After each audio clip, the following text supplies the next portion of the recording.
2024 was a watershed moment. The scars of past conflicts have given way to lasting peace in the Sisala districts.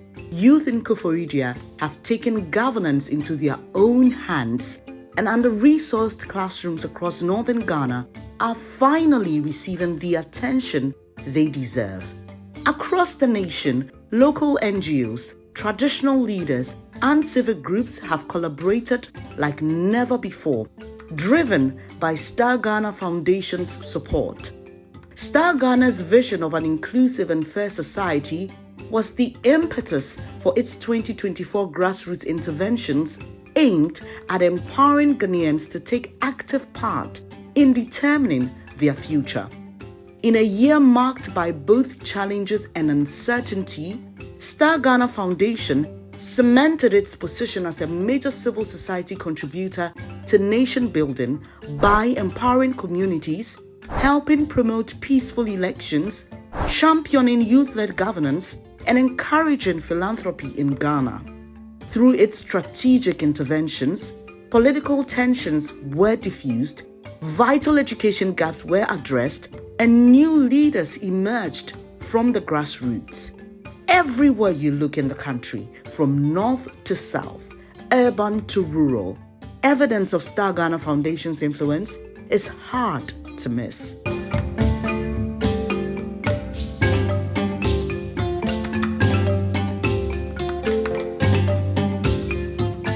The year 2020 is one that Idris Wale Musa Kinshasha will never forget.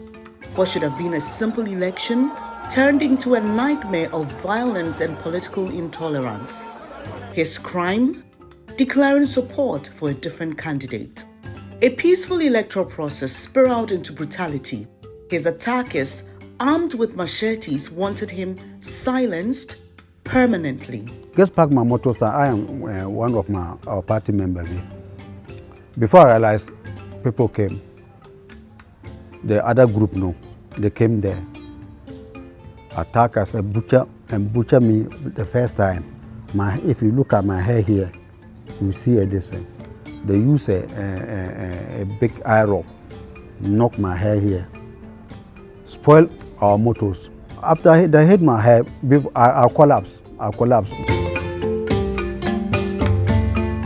I say this my eye. Even the other one, I can't see. Even up to now, I can't see very well. Yeah, up to now, it's affected this one to quite small. Here too. Look at it. There's this in there. They put a metal there, and here too. Look at it. I can't do now. I can't do anything with my hand again. All because of politics. The attack sent shockwaves through Golu, a town in the Sisala West district of the Upper West region. But it was only a prelude to what was to come. During the district assembly elections, tension rose to the extent that some guns were fired in our 2-3 villages here. And that was a wake-up call. Though nobody was killed, there was one person who was hurt, and then those people were apprehended. So that brought up this issue again, that no, we need to speak to the youth to bring them to understanding that, especially when it has to do with politics, it's only for our good, but we shouldn't use that as a yardstick to cross the border into going into activities that will disturb or disrupt the development of this area. The divisions run so deep that many towns in Sisala East and West became known as violence hotspots. Political allegiances turned neighbors into enemies.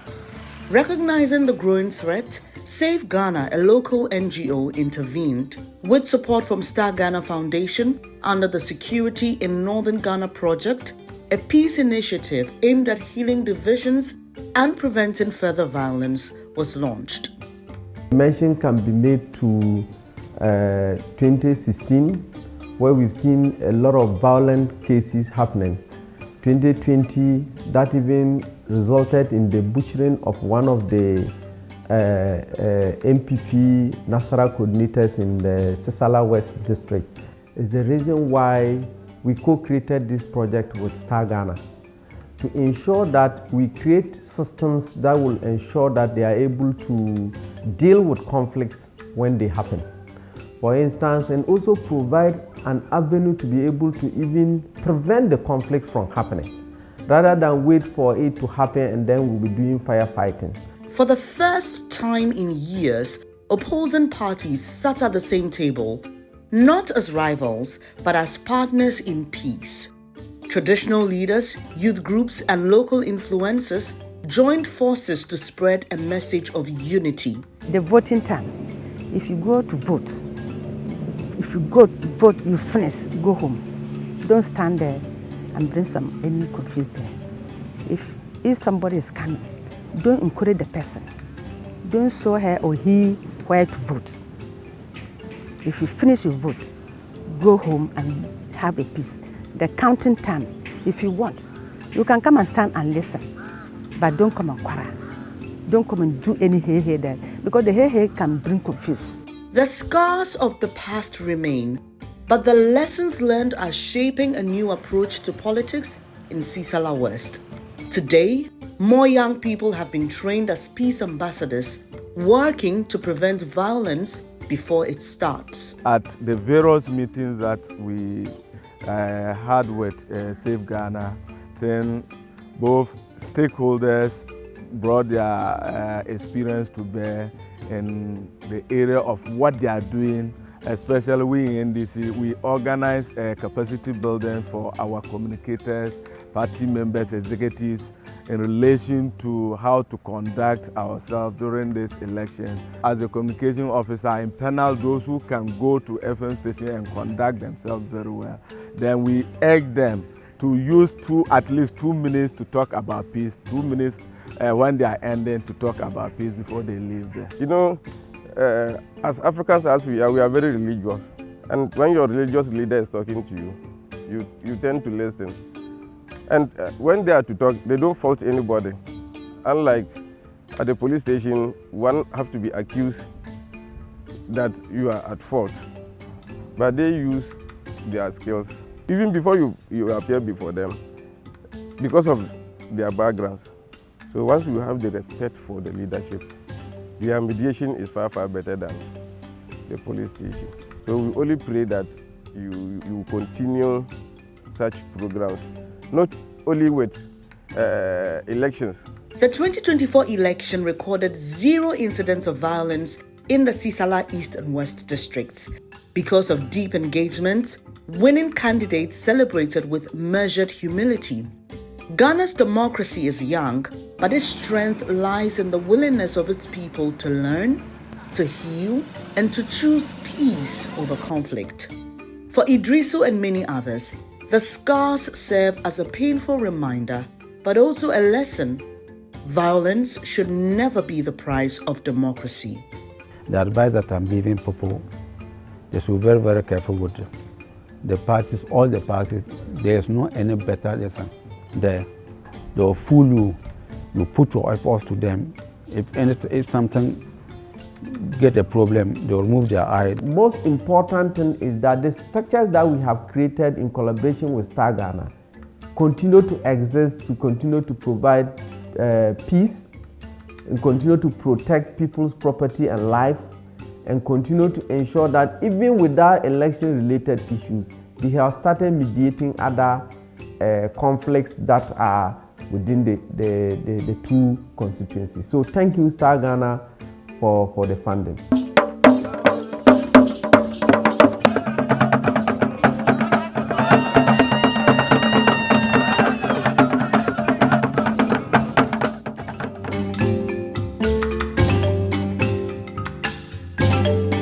From above, Koforidua is breathtaking, a city teeming with promise, rich in history, and bursting with the energy of its youth.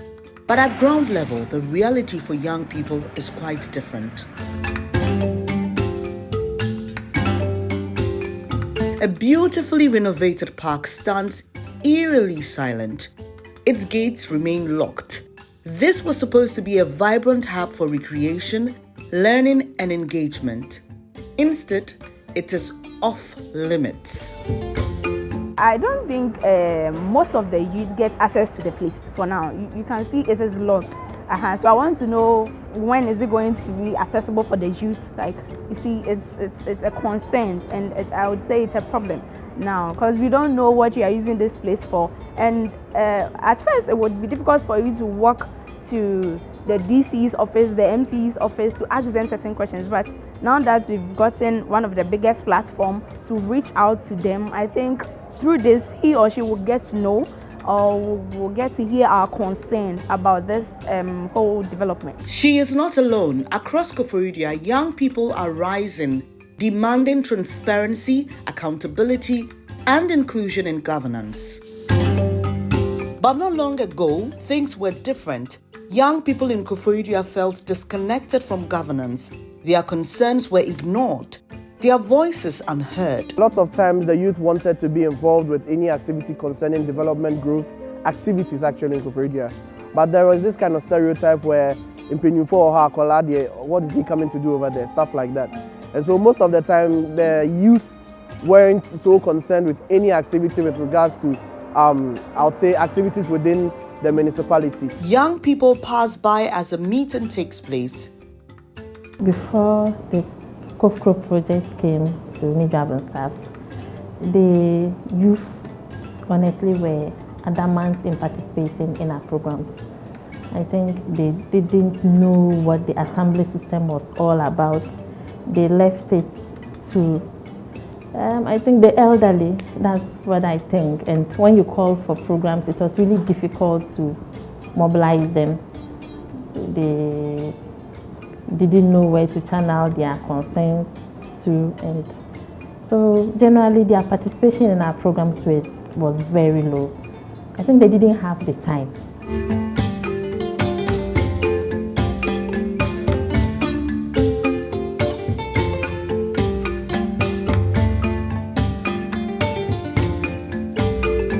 Once upon a time, BDF didn't have that connection, as in when to go to the MC, when to go to the assembly members, and then the traditional leaders. But as I'm talking to you now, we have the numbers, and then it's very easy to, approach the MC, the assembly members, and then the youth itself when it comes to, that would be the achievement for us.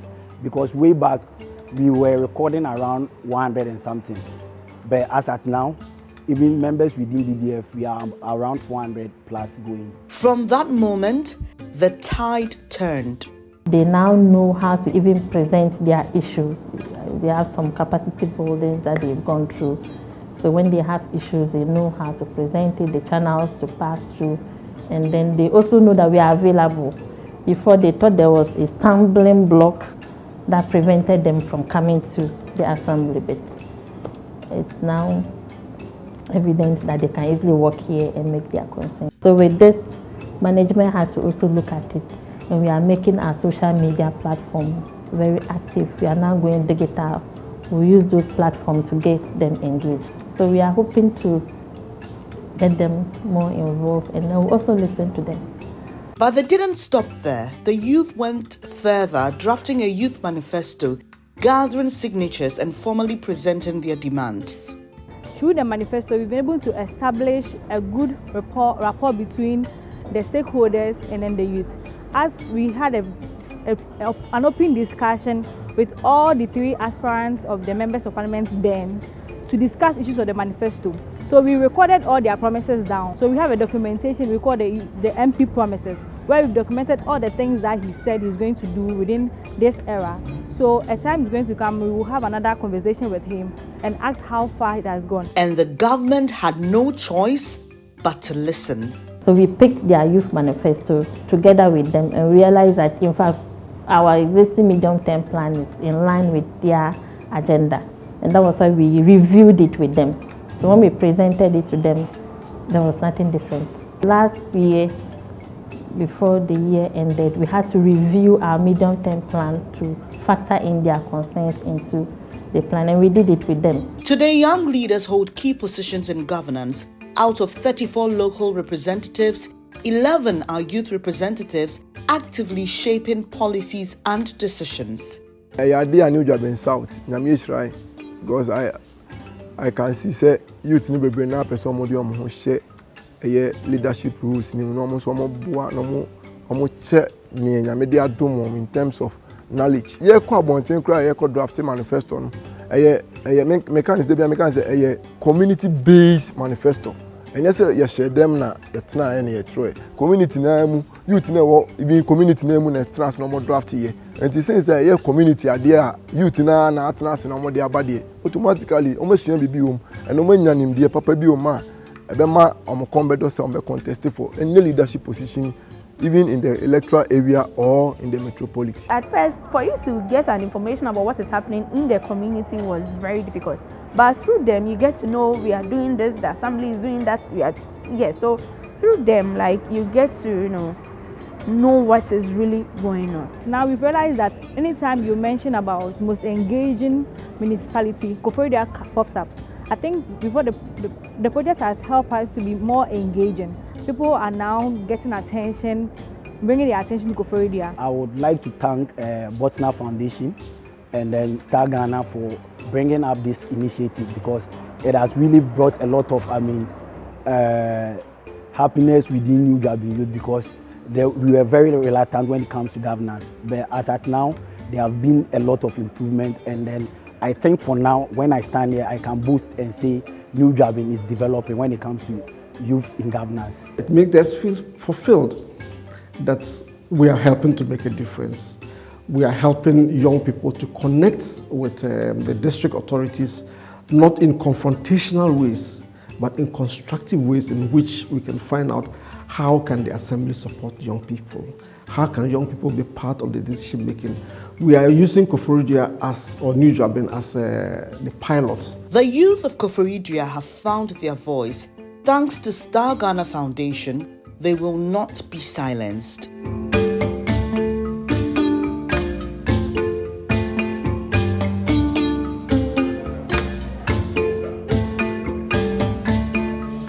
Every morning they arrive in clean uniforms full of hope, but within minutes, dust covers them as they settle on the cold, hard floor.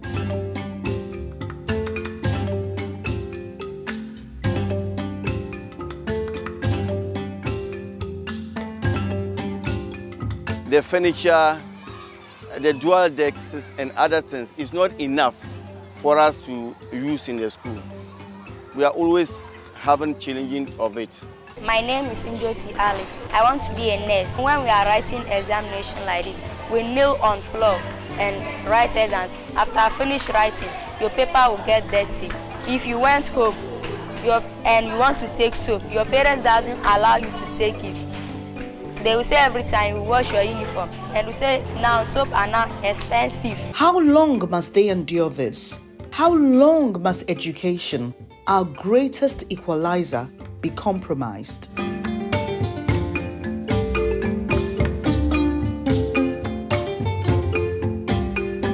Star Ghana's Inclusive Election and Accountable Governance IEAG project, through its partnership with Africa Education Watch, spearheaded a movement. Research, press conferences and policy dialogues brought national attention to this crisis.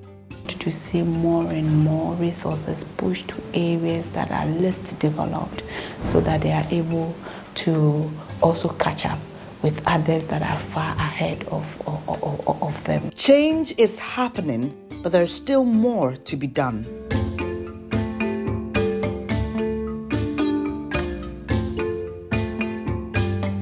Every child deserves a seat at the table of education. Everything that we achieved in 2024 revolved around 1, supporting active citizenship, 2, strengthening citizens' organizations, and 3, connecting citizens with duty bearers so that they can influence policy making, policy implementation, and access to quality public goods and services. But that's not all. The Star Ghana Foundation has also been busy at the national level. For over a decade, the foundation has been providing and assisting Parliament by providing not only resources, but technical know-how. We've done some very good work with the Ghanaian Parliament, and you saw that we recently paid a courtesy call on the Speaker. We did some work with Parliament. We supported Parliament in updating their rules, and this is all supposed to maybe strengthen our democracy and also to ensure that we are able to do good for Ghana and make sure that whatever we set our eyes to do, it's something that is going to end up being good for us. Who says volunteerism in Ghana is dead? Under the Action for Voice, Influence and Inclusive Development AVID project, 446 volunteers, 218 of them women, have been mobilized to drive change in their communities. From teaching in deprived schools to leading health and sanitation campaigns, these volunteers are proving that change starts with people willing to take action. They are educating, building, healing, and inspiring one community at a time. With the support of project partners, these initiatives are not just temporary interventions. They are creating a ripple effect of empowerment, civic engagement, and sustainable development across Ghana. Ghana's future is not just in the hands of leaders, it's in the hands of its people. The ones who show up, take action, and refuse to wait for change. The ones who prove that volunteerism is alive, thriving, and transforming lives. These are just a glimpse of Star Ghana Foundation's remarkable impact in 2024. I think Ghana is a corporate citizen of this country. So we'll play our role as a citizen of Ghana, fulfill our obligations, but also contribute towards Ghana's development.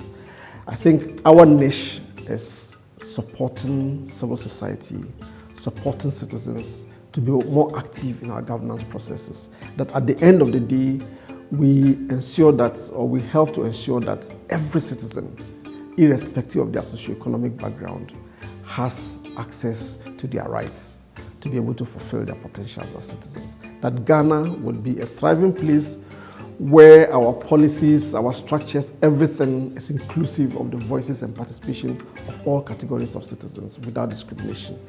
That is what we would strive for, and that is what maybe everybody should expect from us in the next 10 to 20 years. With 2025 on the horizon, even greater transformation awaits.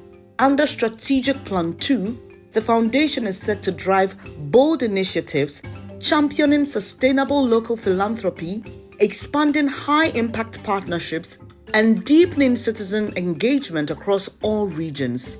The journey continues, and the impact will only grow stronger.